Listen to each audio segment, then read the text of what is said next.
লাল শাক এবং লেবুর চোখা রান্না করেছি।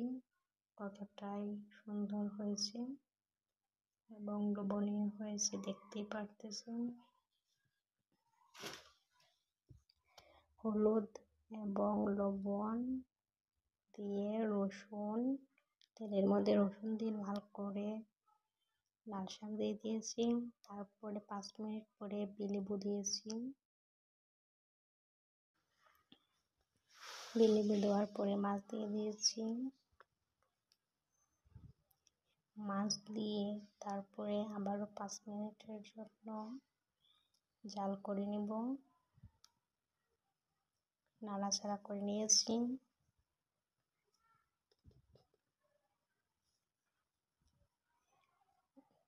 কন্টিনিউ নাড়াচাড়া করে তারপরে দিয়ে দিলাম জল।